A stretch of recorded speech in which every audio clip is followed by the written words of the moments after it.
اعوذ باللہ من الشیطان الرجیم بسم اللہ الرحمن الرحیم۔ خواتین و حضرات السلام علیکم ورحمۃ اللہ وبرکاتہ و مغفرتہ۔ پروگرام احکام شریعت اور فقہ حنفی سے متعلقہ مسائل کے ساتھ ایک دفعہ پھر حاضر ہیں۔ کچھ آفر کویسچنز ہیں، پھر آپ کی کالز لیں گے انشاءاللہ۔ ایک بھائی نے پوچھا کہ سردی میں بعض اوقات دونوں ناک بند ہو جاتی ہیں، اب اگر ہم نے غسل کرنا ہو تو غسل میں نرم ہڈی تک پانی نہیں پہنچ پاتا، تو غسل کا کیا حکم ہوگا؟ دیکھیں، دونوں ناکوں کے بند ہو جانے کا مطلب ہے کہ سانس صحیح طریقے سے آپ کے اندر نہیں جاتا، لیکن یہ نہیں ہوتا کہ یہاں تک آ کے کوئی سیمنٹ کی طرح کوئی بلاکیج ہو جاتی ہے بالکل کہ آپ یوں کوئی پانی ڈالیں تو یہاں پہ آ کے رک جائے گا۔ اگر آپ کی ناک بند بھی ہو تب بھی آپ تھوڑا سا پانی لے کے ہلکا سا سونگیں گے تو اوپر چڑھ جائے گا، یا اگر آپ یہ سمجھتے ہیں کہ نزلہ بہت زیادہ آ رہا ہے مثال کے طور پر، تو پھر آپ کم از کم اتنا کہ اس کو پانی کو ناک کے اوپر رکھ کر تھوڑا سا دبائیں گے، وہ خود اوپر جائے گا، جہاں تک آسانی سے جا سکے آپ کر لیں۔ لیکن ناک بند جو ہوتی ہے وہ اوپر کی طرف سے ہوتی ہے، کوئی یہاں سے ایسا نہیں ہوتا کہ کوئی مواد ایسا آ جائے کہ دونوں ناکیں بالکل بند ہو کر پھر تو آپ کو سانس کیسے آئے گا؟ سانس تھوڑا بہت تو آ رہا ہوتا ہے نا، تو اس لیے غسل بہرحال آپ کا ہو جائے گا، احتیاط کر کے جتنا چڑھا سکے پانی اوپر تک پہنچا لیں۔ یہ کہتے ہیں کہ بغیر وضو جنازے کو کندھا دینا کیسا ہے؟ دیکھیں، بالکل دے سکتے ہیں۔ جنازے کو کندھا دینا ایک اطاعت ہے۔ طاعت کہتے ہیں نیک عمل کو، اور اطاعت اگر شروع میں الف آ جاتا ہے تو اس کا مطلب ہوتا ہے حکم ماننا، فرما برداری کرنا۔ تو جنازے کو کندھا دینا بالکل ایک طاعت ہے، اور یہ بعض طاعتیں ایسی ہوتی ہیں، بعض نیک اعمال ایسے ہوتے ہیں جس میں طہارت شرط نہیں ہوتی، لہذا اس میں بھی کوئی طہارت شرط نہیں ہے۔ باوضو ہو جائیں بہت اچھی بات ہے، نہ ہوں تو بے وضو، حتیٰ کہ اگر کوئی حالت جنابت میں بھی ہے تو وہ بہرحال جنازے کو کندھا دے سکتا ہے، کوئی گناہ وغیرہ نہیں ہوگا۔ ایک بھائی نے پوچھا تھا کہ شریعت کے مطابق قبر کی لمبائی، چوڑائی اور گہرائی کتنی ہو؟ دیکھیں، قبر دو طرح کی ہوتی ہے، ایک لحد ہوتی ہے اور ایک صندوق کہلاتی ہے۔ لحد تو یہ ہوتی تھی پہلے کہ یوں آپ کھودیں، کھودنے کے بعد پھر دیوار قبلہ کی طرف پھر مزید کھودا جاتا تھا اور اس میں مردے کو رکھا جاتا تھا اور پھر اوپر سے بند کر دیتے تھے۔ لحد سنت ہے، لیکن اب قبرستان میں جگہ نہیں ہے، ہمارے یہاں زندوں کے لیے جگہ نہیں ہے، بیچارے کہاں اتنی چوڑی چوڑی قبریں بنیں گی، تو اب صندوق۔ اچھا، صندوق بھی پہلے یوں ہوتا تھا اس طرح، پھر تھوڑا یوں، پھر یہ، لیکن اب بس سیدھا گڑھا کھودتے ہیں اور اس میں مردے کو رکھ دیتے ہیں۔ تو اسی کے اعتبار سے میں آپ کی خدمت میں ذکر کر دیتا ہوں کہ علماء نے فرمایا کہ جو چوڑائی ہے وہ نصف قد کے برابر ہو، جیسے 5 فٹ کا ہے تو 2.5 فٹ، اور لمبائی تو وہی جتنا 5 فٹ کا ہے تو 5 فٹ، چند انچ آگے پیچھے یقیناً زیادہ کریں گے کہ وہ آرام سے اتارا جا سکے، بلکہ بعض اوقات تو اتنا کرتے ہیں کہ قبر میں اترنے والے آرام سے اس کو اتار سکیں، لیکن بہرحال بہت زیادہ بھی نہیں کرنا چاہیے، تو چند انچ ادھر چند انچ ادھر زیادہ کر لیں، ٹھیک ہے۔ اور گہرائی نصف قد کے برابر ہی کہی ہے کہ یہ بہتر ہے، اور افضل یہ ہے کہ پورے قد کے برابر، کہ بعض اکابرین سے ثابت ہے، وہ کہتے ہیں کہ جب نبی کریم صلی اللہ علیہ وسلم قبر میں تشریف لائیں اور اجازت ملے گی تو ہم کھڑے ہو کر استقبال کریں، تو اس لیے ان کو اکابرین تھے، وہ خواص میں سے تھے، تو ان کے لیے یقیناً یہ بات زیبا ہے، لیکن اتنی گہرائی میں آج کل گورکن بھی تیار نہیں ہوتا، تو کم از کم نصف قد کے برابر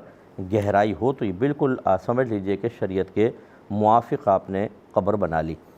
یہ کہتے ہیں کہ ہمارے ہاں بعض اوقات نئی دکانوں کی بنیادوں میں مختلف لوگ کام کرتے رہتے ہیں، کبھی کوئی بکرے کا خون ڈالتا ہے، مرغے کا خون ڈالتا ہے، کبھی سونے چاندی کے ٹکڑے ڈال دیے جاتے ہیں، تو شرعی لحاظ سے بنیادوں میں کیا عمل کیا جائے کہ برکت پیدا ہو؟ دیکھیں، شریعت نے اس بارے میں کوئی مخصوص تعلیم نہیں دی ہے، اور خاص طور پر یہ بلڈ ڈالنا، یہ تو بہتا خون ہے، اور بہتا خون حرام ہے، ناپاک ہے، نجاست غلیظہ ہے۔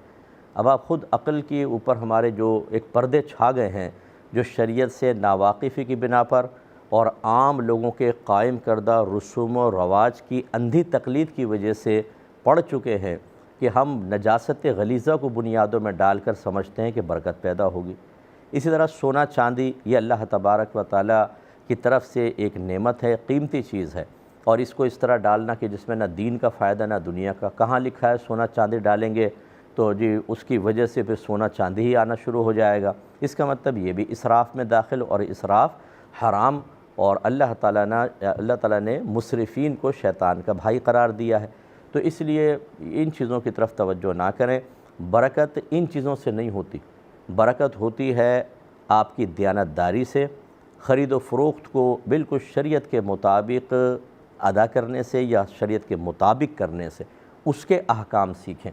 اسی طریقے سے آپ نماز پڑھیں، گناہوں سے بچیں، صغیرہ کبیرہ ظاہری بات میں گناہوں سے۔ ہاں آپ دکان میں بیٹھے ہیں، ٹائم ہے تو آپ قرآن وغیرہ پڑھ لیں۔ بعض لوگ جیسے قرآن خوانی کرا دیتے ہیں شروع میں، یہ بھی مطلب بہرحال میں اس کو ناجائز نہیں کہتا ہوں، لیکن اپنے دنیاوی نفعوں کے لیے قرآن پڑھوانا، اللہ کے لیے نہیں بلکہ نفع کے لیے پڑھوانا، یہ بھی بڑا عجیب و غریب ہے۔ قرآن پڑھوائیں بس صرف اللہ تبارک و تعالیٰ کی رضا کے لیے، یہ نہیں کہ یہ قرآن پڑھوا لوں تو مال بہت زیادہ آ جائے، یہ تو پھر آپ نے ایک نیک عمل کو مال طلبی کے لیے پڑھوا دیا۔ اگرچہ مطلب اس میں آج کل بہت زیادہ رواج ہو گیا ہے، لیکن اپنی نیتوں کو درست کرنا ضروری ہے، اور بہرحال بہتر یہ ہے کہ آپ نیک عمل کریں، علم دین سیکھیں، خاص طور پہ تجارت کے بارے میں کس طریقے سے مجھے ڈیل کرنی ہے۔ آپ کریڈٹ پہ مال اٹھاتے ہیں، ادھار مال بعض اوقات دیتے بھی ہیں،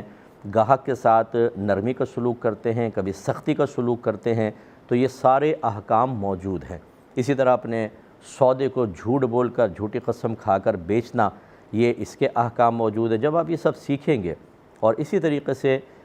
نبی کریم نے منع فرمایا کہ کوئی چیز کا عیب ظاہر کیے بغیر اس کو بیچا جائے، تو یہ سب یہ احکام سیکھیں، ان کو فالو کریں، برکت ہی برکت ہوگی۔ اب ویسے آپ لاکھ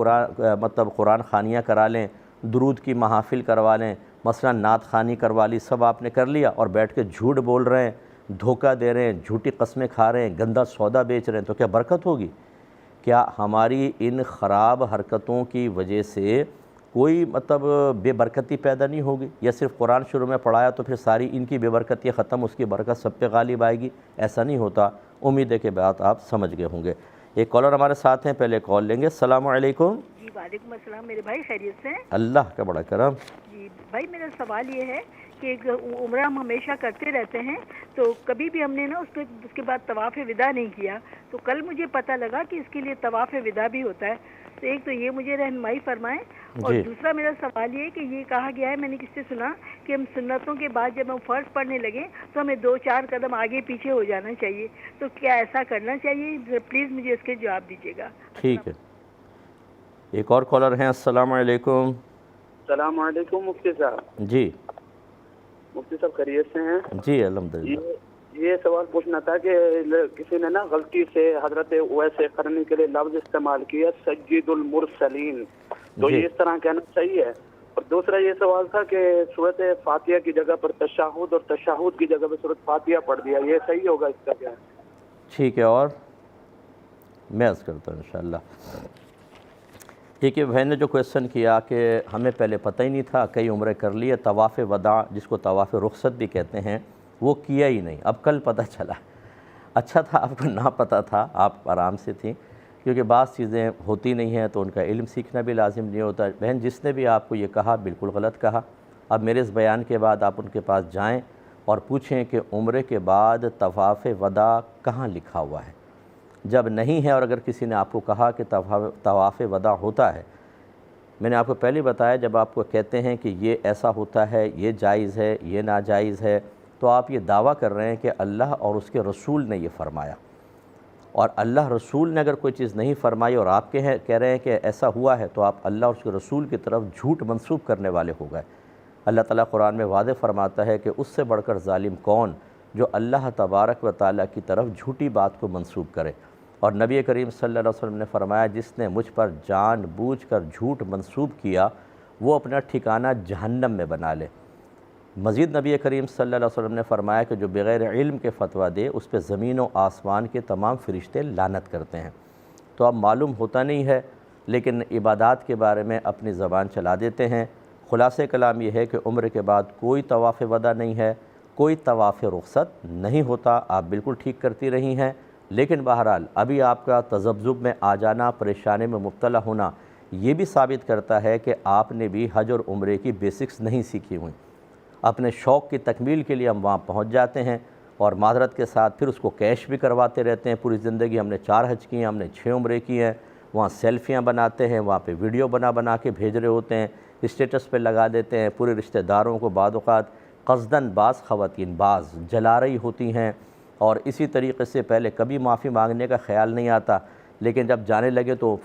فون کر کر کے جی ہم عمرے پہ جا رہے ہیں، کوئی غلطی ہو گئی تو معاف فرما دیجیے گا۔ تو یہ عمرے کے ساتھ ہی معافی کا کیا تعلق ہے؟ تو ویسے بھی آپ کو مانگنی چاہیے تھی۔ تو بعض اوقات شاید یہ بھی ہوتا ہے کہ تاکہ لوگوں کو پتہ چل جائے کہ ہم عمرے پہ جا رہے ہیں، اس طرح کر کر کے اپنی عبادت کو تو پہلے ہم ضائع کر دیتے ہیں، اور باقی وہاں جانے کے بعد علم دین نہیں ہوتا اور بیڑا غرق ہوتا ہے۔ لیکن فخر یہ کر رہے ہوتے ہیں کہ ہم نے اتنے حج اتنے عمرے کر لیے، اور اطمینان قلب اتنا ہوتا ہے کہ اب تو ہمارے لیے جنت کی بشارت لکھ دی گئی، گو کہ ہو گئی ہے،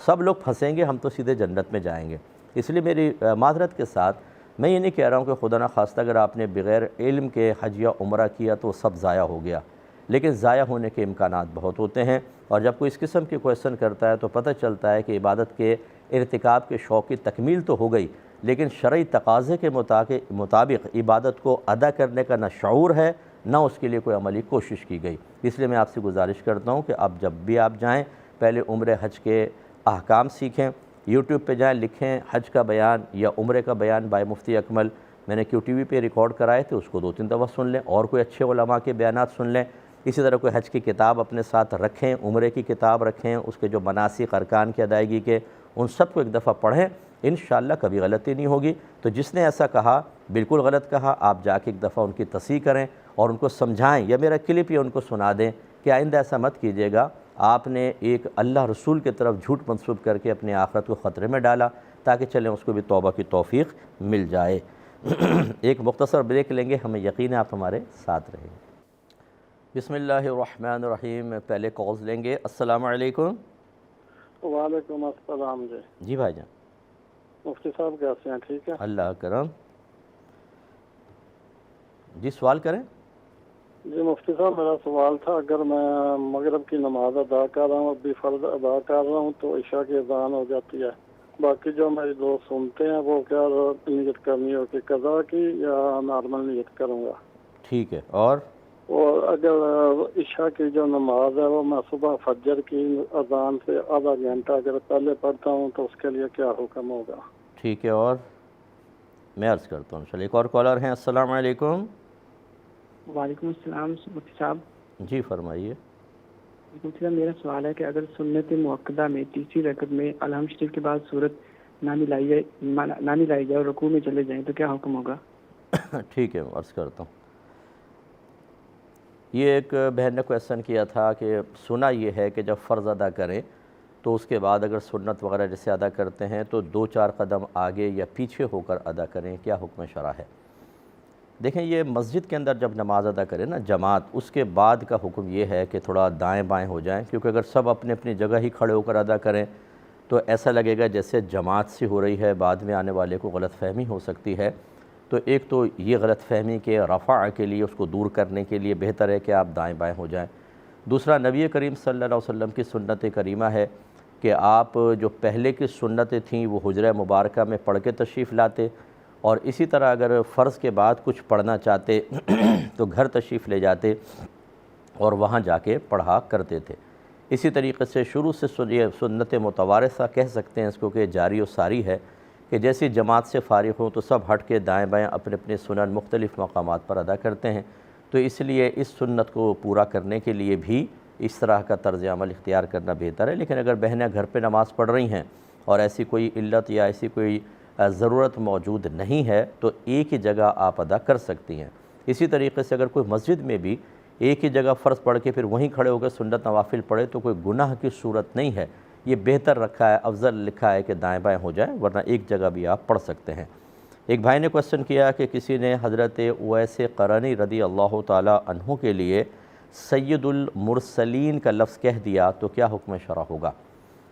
دیکھیں ایک تو ایسا ہوتا ہے کہ ہم کوئی لقب ذکر کر رہے ہوتے ہیں، توجہ نہیں رہتی، زبان پھسل کر اس طرح کے الفاظ نکل جاتے ہیں، اس میں کوئی گرفت نہیں ہوتی، کیونکہ سید المرسلین کا ویسے مطلب ہے کہ تمام رسولوں کے سردار، اور یہ میرے آقا صلی اللہ علیہ وسلم کے لیے ہی لقب ہے خاص، اور کسی کے لیے نہیں ہے، کیونکہ آپ نے خود فرمایا انا سید الاولین والآخرین، میں پہلے والوں کا بھی سردار ہوں، میں بعد والوں کا بھی سردار ہوں۔ تو اگر کوئی غلطی سے منہ سے وہ کہنا کچھ چاہتا تھا اس طرح نکل گیا اور وہ اس کا عقیدہ یہ نہیں ہے کہ وہ ایسے قرنی رضی اللہ تعالیٰ عنہ رسولوں سے بھی افضل ہیں تو کوئی مسئلہ نہیں ہے،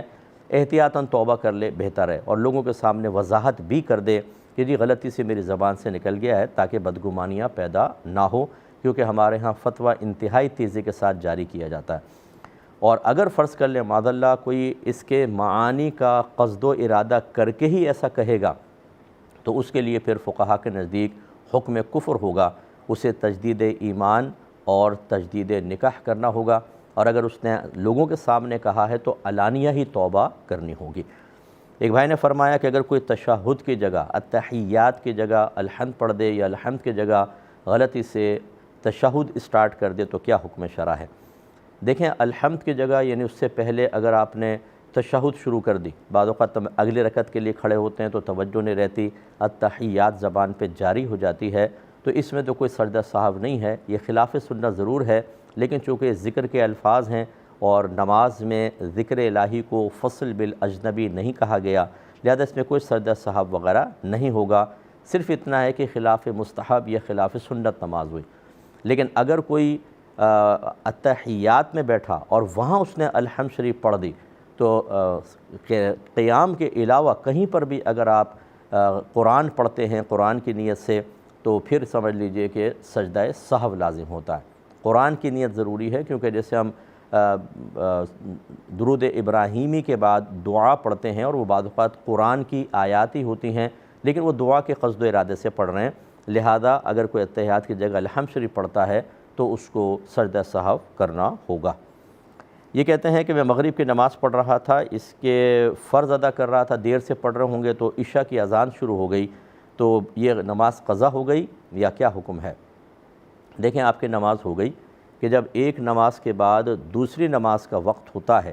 اور اتنی تاخیر ہو جائے کہ آپ دوسری نماز کے وقت میں داخل ہو جائیں، شرط یہ ہے کہ اس کی تکبیر پہلے وقت میں لگا لی ہو تو آپ کی نماز ہو جائے گی، جیسے ظہر کے بعد عصر، عصر کے بعد مغرب، مغرب کے بعد عشاء، ٹھیک ہے، اور عشاء کے بعد فجر، ان سب کے اندر اگر آپ دوسری نماز کے وقت میں داخل ہو جاتے ہیں تو ہو جائے گی۔ لیکن میں ترغیب نہیں دے رہا ہوں کہ اتنی دیر کر کے پڑھیں کہ بالکل وقتی آخر میں پہنچ جائے، لیکن بہرحال ہو جائے گی۔ اور چونکہ فجر کی نماز کے بعد کسی اور نماز کا یعنی فرض نماز کا وقت نہیں ہے، اس میں اگر آپ نے ایک رکعت پڑھی اور سورج طلوع کر آیا تو آپ کی نماز فاسد ہو گئی، یہ قضا ہو گئی، اس کو بعد میں ادا کرنا ہوگا۔ تو لہذا مغرب میں اتنی تاخیر مکروہ تحریمی لکھی ہے فقہا نے کہ اتنی دیر کے عشاء کا بالکل گمان ہو جائے، اتنی دیر سے آپ نے سٹارٹ کی، لیکن بہرحال اگر آپ کو یقین ہے کہ آپ نے مغرب کے وقت میں تکبیر کہہ لی تھی اور عشاء کے وقت میں داخل ہو گئے تو نماز آپ کی ہو جائے گی۔ ایک یہ کہتے ہیں کہ میں عشاء کی نماز جو ہے وہ فجر سے بعض اوقات 30 منٹ پہلے، آدھا گھنٹہ پہلے پڑھ لیتا ہوں، تو کیا یہ صحیح ہے؟ دیکھیں اس کی عادت نہیں بنانی چاہیے، کیونکہ اگر آپ رات میں رات کے 3 حصے کر لیں، پہلا جو حصہ ہے 1/3 اس کے آخری حصے کے اندر پڑھنا افضل ہوتا ہے، اور بہتر ہے کہ جو آپ کے علاقے کے اندر جماعت ہو رہی ہے اس وقت آپ پڑھیں، کیونکہ بعض اوقات ہم اسی امید پر کہ چلو بعد میں اٹھ کے پڑھ لوں گا اور آنکھ نہیں کھلتی نماز قضا ہو جاتی ہے، اور اکثر ایسی ہوتا ہے ہمارے ساتھ، کیونکہ ہم لوگ دیر سے سوتے ہیں، دن میں کام کاج کے بعد بعض اوقات تھکن بہت زیادہ ہوتی ہے، تو اپنے اوپر ایسا اعتماد کر لینا کہ انشاءاللہ میں نے الارم لگا دیا، آخری وقت میں اٹھ جاؤں گا، اور بعض اوقات آنکھ نہیں کھلتی۔ لیکن بہرحال عشاء کا وقت چونکہ مغرب کے بعد سے سٹارٹ ہوتا ہے اور طلوع فجر تک ہوتا ہے، بعض لوگ یہ سمجھتے ہیں کہ جی آدھی رات تک عشاء کا وقت ہے، بعض کہتے ہیں 12 بجے تک ہے، دونوں غلط ہیں، طلوع فجر تک عشاء کا وقت ہے، لہٰذا اگر آپ آدھے گھنٹے پہلے بھی پڑھتے ہیں تو فرض انشاءاللہ بالکل ادا ہو جائیں گے، وتر بھی ادا ہو جائیں گے۔ انہوں نے کہا کہ اگر سنت مؤکدہ ادا کر رہے تھے اور تیسری کے اندر، چوتھی یا تیسری کے اندر صورت ملائے بغیر ہم رکوع کے اندر چلے گئے تو کیا حکم شرع ہوگا؟ آراء مختلف ہوتی ہیں فقہا کی بہت سے مسائل کے اندر، لیکن جو صحیح مسئلہ وہ یہی ہے کہ ان کو اٹھ جانا چاہیے اور سورت پڑھنے کے بعد اس کے بعد دوبارہ رکوع کریں اور آخر میں سجدہ سہو کر لیں۔ ایک بات کی وضاحت بہت ضروری ہے کہ یاد رکھیں کہ بعض مسائل ایسے ہوتے ہیں جو بہت زیادہ معروف ہوتے ہیں، بہار شریعت میں لکھے ہیں یا کسی بڑے فقیہ نے ان مسائل کو اختیار کیا ہے، اور بعض اوقات بہت سے مفتیان کرام ان مسائل کے بجائے کوئی اور مسئلہ ذکر کر رہے ہوتے ہیں کسی صحیح مصلحت کی بنا پر۔ ہماری عوام کا یہ ذہن ہوتا ہے کہ فلاں کتاب سے اگر ہٹ کر بیان ہوا یہ صحیح ہے وہ غلط ہے، ایسا نہیں ہوتا، ہمیشہ ایسا نہیں ہوتا، بلکہ جب بیان کرنے والا ایک مفتی ہوتا ہے تو یہ اچھی طرح یاد رکھیں کہ بعض اوقات وہ اصح ہوتا ہے اور اس کے مقابل صحیح ہوتا ہے، یعنی یہ زیادہ بہتر ہے، اس کے مقابل یہ تھوڑا سا کم بہتر ہے۔ بعض اوقات سائلین کی ضرورت، ان کی کیفیات، ان کے عرف، ان کے ماحول اور دیگر چیزوں کا خیال رکھتے ہوئے جو مفتہ بھی مسئلہ ہوتا ہے، یعنی زیادہ معروف جو فقہا نے کہا کہ عوام کے سامنے بیان کرو، اسے چھوڑ کر مرجوح قول یا ایسا جو ایسی مشہور کتابوں میں نہیں لکھا ہوتا، ضعیف قول ہوتا ہے لیکن اس سائل کی حالت کے موافق ہوتا ہے، وہ ذکر کر دیا جاتا ہے۔ اس لیے آپ فوری طور پر یہ نہ کہا کریں کہ جی فلاں جو ہے وہ دیکھیں صحیح لکھا ہوا ہے، یہ غلط بیان کر دیا۔ وہ غلط نہیں ہو سکتا ہے، وہ صحیح ہو، وہ اصح ہے، یہ صحیح۔ اصح مانے زیادہ صحیح، اور یہ صحیح، یہ غلط نہیں ہوتا بعض اوقات، لیکن چونکہ ہمیں معلوم نہیں ہوتا، ہم سمجھتے ہیں کہ بس ایک کتاب کے اندر اگر مسئلے لکھے ہیں تو سب یہی ہیں، اس کے علاوہ پورا سب کا سب غلط ہے، ایسا نہیں ہوتا۔ اور یہ آخری گزارش اس میں اور کر دیتا ہوں کہ ہم جیسے مسئلے بیان کر رہے ہوتے ہیں، یہ لائیو مسائل ہوتے ہیں، احتیاطی کرتے ہیں پورے شریعت کے موافق، لیکن ہم بھی انسان ہیں، ہم سے بھی خطا ہو سکتی ہے، اس کا انکار نہیں ہے۔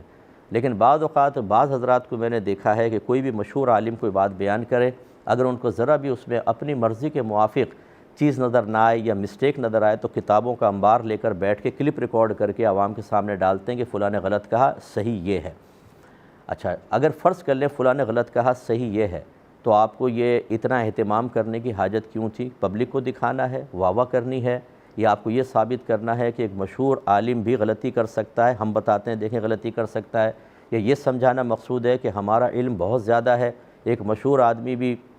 صحیح نہیں بیان کر رہا، صحیح ہم بیان کر رہے ہیں؟ ایسے لوگوں سے میری گزارش ہے کہ آپ بھی ایک پروگرام کریں، لائیو پروگرام کریں، بیٹھیں اور جزیات بیان کر کے دیکھیں، تو آپ کو پتہ چلے گا کہ یہ بہت ہی مشکل کام ہوتا ہے۔ ایک آدمی کسی ریکارڈڈ چیز کو سننے کے بعد پھر اپنی پرسنل اسٹڈی کرا کے اچھی طرح کتابیں پڑھ کر پھر بیٹھ کر یہ ثابت کرنے کی کوشش کرے کہ میں صحیح کہہ رہا ہوں، اور پبلک کو یہ ثابت کرے کہ مجھ پہ شاید زیادہ اعتماد کرو، فلاں پہ نہ کرو، یہ سب جو ہے بچکانہ سی حرکتیں لگتی ہیں، ایسا نہیں کرنا چاہیے۔ یہ سائل نے جو کویسچن کیا، اس سے مجھے اس کی بو محسوس ہوئی کچھ وجوہات کی بنا پر، تو میں نے تھوڑی سی بات کہہ دی۔ بہرحال ہمارا علم بڑا ناقص ہے، میں تو ایک ادنیٰ سا طالب علم ہوں، اگر کوئی سمجھتا ہے کہ اس کو زیادہ علم ہے تو میری اصلاح کر دیا کریں۔ اعلانیہ طور پہ کلپ ریکارڈ کر کے ڈالنے کے اندر آپ کے لیے زیادہ نقصان کے پہلو ہیں، میرے لیے نہیں۔ میں پہلے بھی مفتی اکمل رہوں گا، بعد میں بھی مفتی اکمل رہوں گا، لیکن ہو سکتا ہے کہ آپ ریاکاری کے اندر، آپ تکبر میں، کسی کو حقیر ثابت کرنے میں، پبلک کو متاثر کرنے، اللہ کی رضا نہیں بلکہ صرف پبلک کو متاثر کرنے کے قصد و ارادے میں مبتلا ہو کر ریا میں مبتلا ہو جائیں اور آخرت میں قابل گرفت ہو جائیں، اور میں اس چیز کو لائک نہیں کرتا کہ میری وجہ سے کوئی بیچارہ اتنی آفات میں مبتلا ہو۔ باقی آپ کی مرضی ہے، جو آپ کرنا چاہیں آپ کر سکتے ہیں۔ ایک بھائی نے کویسچن کیا تھا کہ کیا اولاد کا نام فرشتوں کے نام پر رکھ سکتے ہیں یا نہیں؟ دیکھیں، نہیں رکھ سکتے۔ نبی کریم صلی اللہ علیہ وسلم نے بالکل واضح طور پہ فرمایا کہ فرشتوں کے نام پر نام مت رکھو۔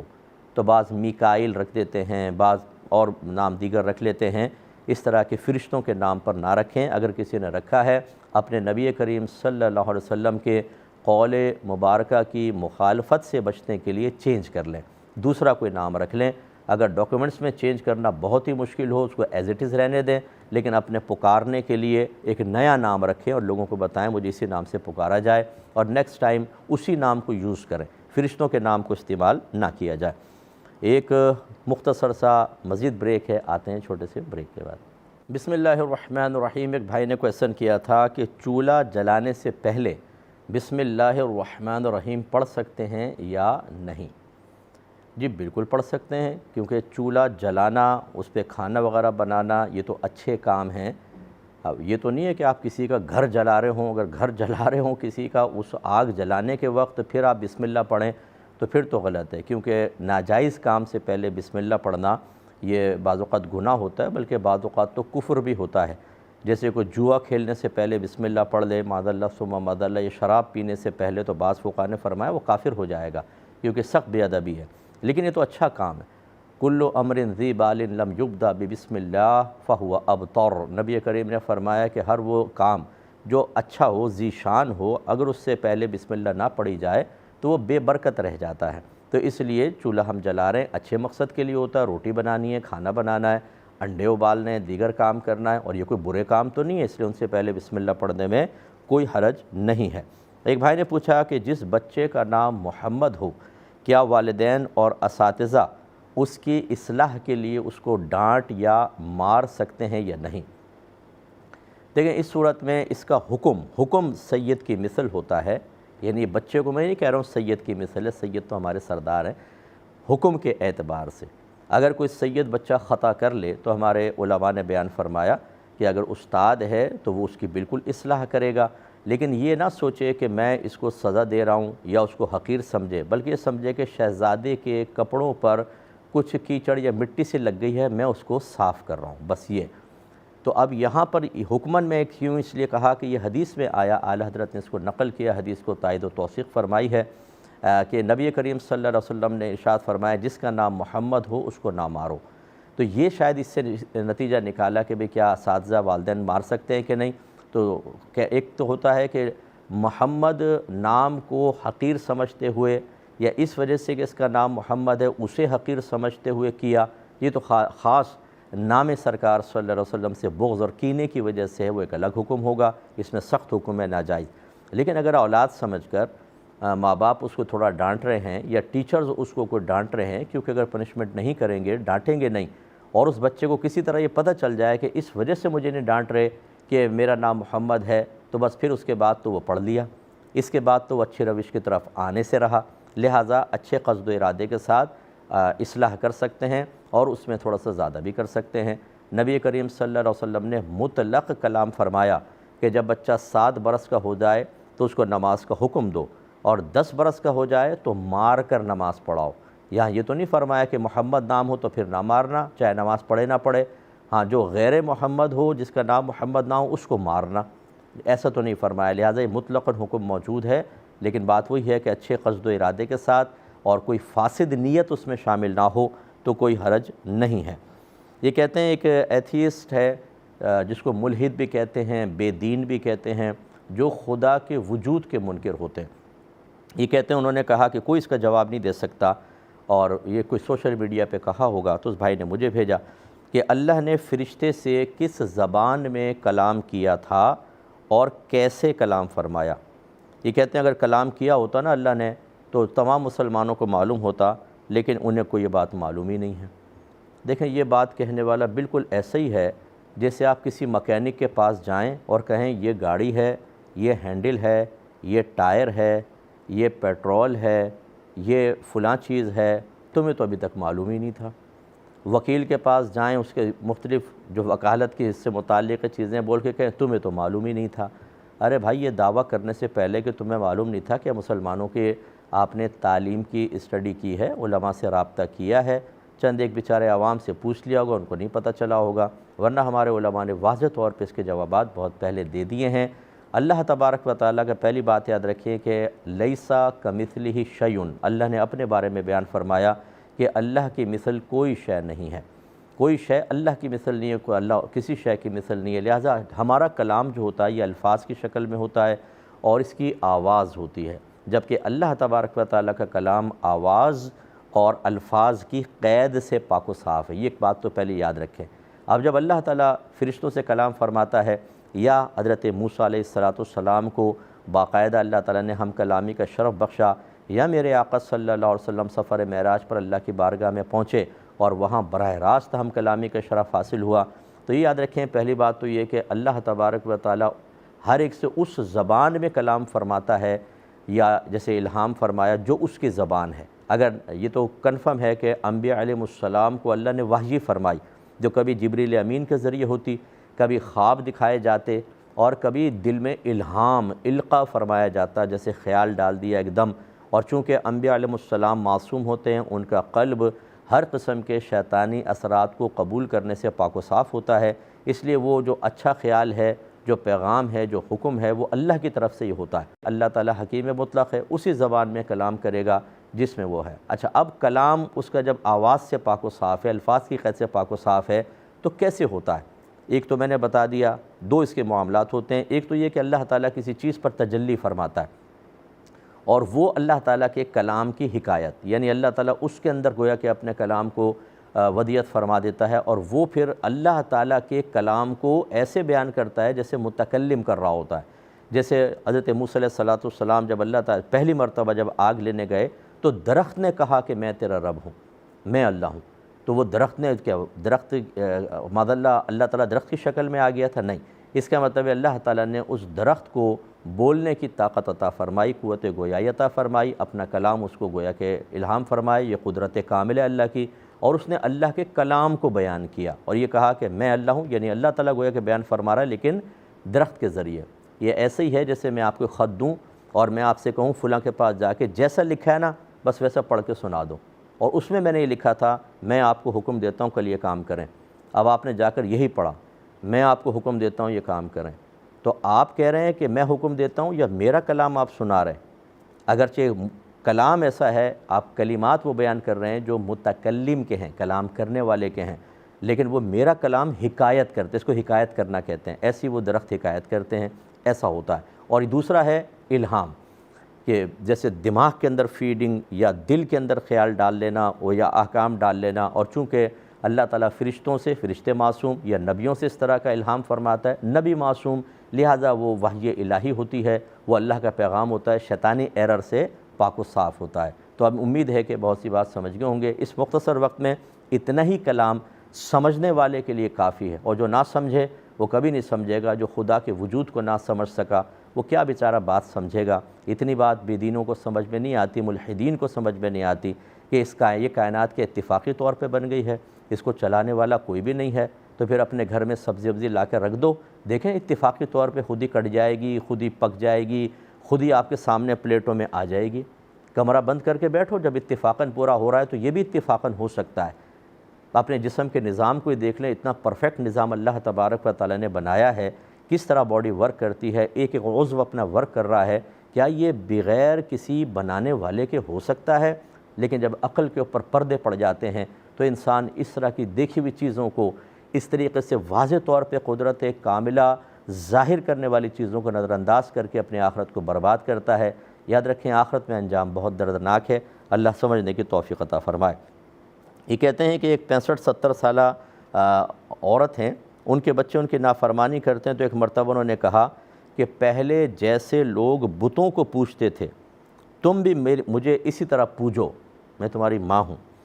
4-5 سال ہو گئے ہیں، کہنے لگے ہمارے سامنے تو توبہ نہیں کی، ابھی زندہ ہیں، نماز وغیرہ بھی پڑھتی ہیں، کیا حکم شرع ہوگا؟ دیکھیں بالکل غلط کہا ان خاتون نے۔ اگر تو وہ یہ کہنا چاہتی تھیں کہ جیسے وہ بتوں سے محبت کرتے ہیں تمہیں مجھ سے محبت کرنی چاہیے، میں تمہاری ماں ہوں، میرا ادب تعظیم کرنی چاہیے جیسے وہ بتوں کی تعظیم کرتے ہیں، چلیں کچھ گنجائش نکلتی۔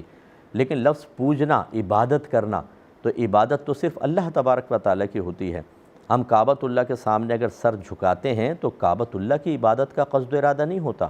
نہ کعبہ کو سجدہ کرنے کا ارادہ ہوتا ہے۔ یہ تو اللہ رسول کا حکم ہے کہ کعبہ کی طرف رخ کر کے سجدہ کرو، یا عین عمارت سامنے ہے تو اس کے سامنے سجدہ ریز ہو جاؤ، لیکن ہماری نیت اللہ کو سجدہ کرنے کی ہے، تو یہ شرک وغیرہ نہیں بنتا۔ تو اچھی طرح یاد رکھیں کہ اگر ماں بھی یہ کہے کہ میری عبادت کرو، مجھے پوجو، کیونکہ پوجنے کا مطلب عبادت کرنا، تو وہ کافرہ ہو جائیں گی اور دائرہ اسلام سے خارج ہوں گی۔ ہو سکتا ہے ان کا کوئی پیچھے صحیح مقصد ہو لیکن الفاظ غلط ادا کیے، اور شریعت ظاہری الفاظ پر حکم لگاتی ہے۔ انتہائی دائرہ ادب میں جا کر ان کو پیار و محبت سے سمجھائیے کہ آپ تجدید ایمان کر لیں، تجدید نکاح کر لیں، ایسا نہ ہو پچھلے ساری زندگی کے اعمال برباد ہو جائیں۔ اور ڈانٹیے گا نہیں، زیادہ سختی نہیں کیجیے گا، کیونکہ یہ وہ اسٹیج ہوتا ہے، عمر کا ایسا اسٹیج ہوتا ہے جن میں اکثر آدمی غصے میں آ جاتا ہے، نصیحت اور ہدایت کو قبول نہیں کرتا اور کفر پر جم جاتا ہے، اس لیے بڑی حکمت کے ساتھ بہرحال لیکن ان کو سمجھانا چاہیے۔